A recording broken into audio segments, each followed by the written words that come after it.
అలాంటిది చంద్రబాబు నాయుడు గారు అలా అంటే ఎలా వచ్చినాయి అరాచక శక్తులు, ఎక్కడి నుంచి వచ్చినాయి?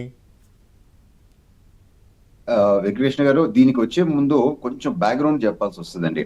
మొన్న ఎలక్షన్స్ రిజల్ట్స్ వచ్చిన తర్వాత వైఎస్ఆర్ పార్టీకి సంబంధించిన లీడర్షిప్, ఇది గ్రామ స్థాయి నుంచి వాళ్ళ ఎక్స్ మంత్రులు దాకా అనేక మంది తెలుగుదేశం పార్టీలో చేరాలని ప్రయత్నించినారు.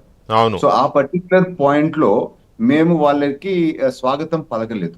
తర్వాత ఏం చేసినారు, ఎప్పుడు మేము ఇక్కడ నుంచి గ్రీన్ సిగ్నల్ రాలేదో బీజేపీ పార్టీ దగ్గరికి పోయి అండ్ జనసేన పార్టీ దగ్గరికి పోయి తెలుగుదేశం వాళ్ళు మమ్మల్ని రమ్మంటున్నారు, మేము మీ దగ్గరికి రావాలనుకుంటున్నామని చెప్పి ఒక నాటకం ఆడినారు. సో ఇవన్నీ కూడా వాస్తవాలు మాకు తెలిసిన తర్వాత మూడు పార్టీలు కూర్చొని మనం మాట్లాడుకుందే ఒక సీనియర్ లీడర్లను తీసుకోకూడదు అని చెప్పి ఆ డ్రామాకి ఒక ఫుల్ స్టాప్ పెడతాం జరిగింది. సో అదే విధంగా గ్రామ స్థాయిలో కూడా ఈ నాటకాలు కంటిన్యూ అవుతా వచ్చినాయి. సో పార్టీ సిద్ధాంతం ప్రకారం మనం ఏం చెప్పినామంటే, అక్కడ ఉండే నాయకులు వారు ఓకే అయిన తర్వాతనే తీసుకోవాలా అని చెప్పి పార్టీ రూల్ ప్రకారం మనం చెప్పడం జరిగింది.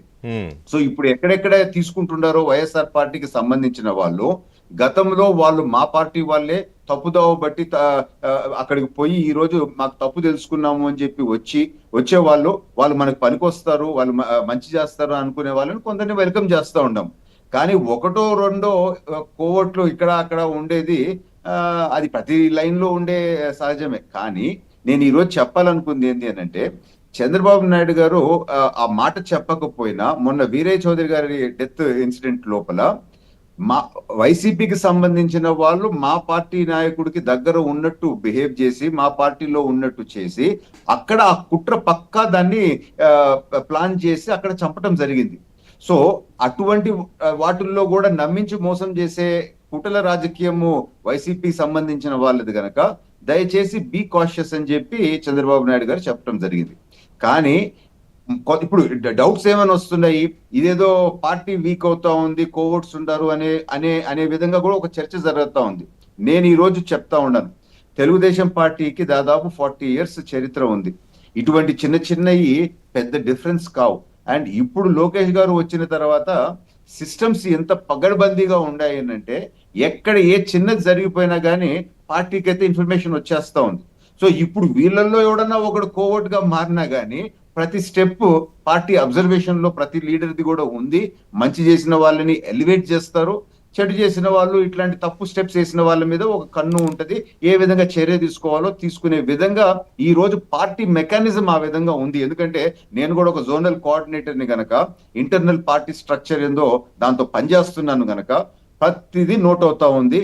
సో మా పార్టీ ఒక సిద్ధాంతాల్లో ఉండే పార్టీ, ఒక సిద్ధాంతాలు పునాది పైన పుట్టిన పార్టీ. ఇటువంటి చిన్న చిన్న కుట్రలు ఇటువంటి ఏమి చేయలేవు అనే గట్టి నమ్మకంతో నేను ఉన్నాను.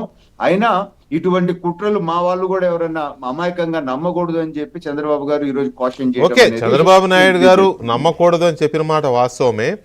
కానీ ఒక్క వీరయ్య చౌదరి, ప్రకాశం జిల్లాలో వీరయ్య చౌదరి హత్యను ఒక్కదాన్ని బేస్ చేసుకుని చంద్రబాబు నాయుడు గారు అంత పెద్ద స్టేట్మెంట్, దాదాపు 3-4 నిమిషాలు దాని మీదనే మాట్లాడారు.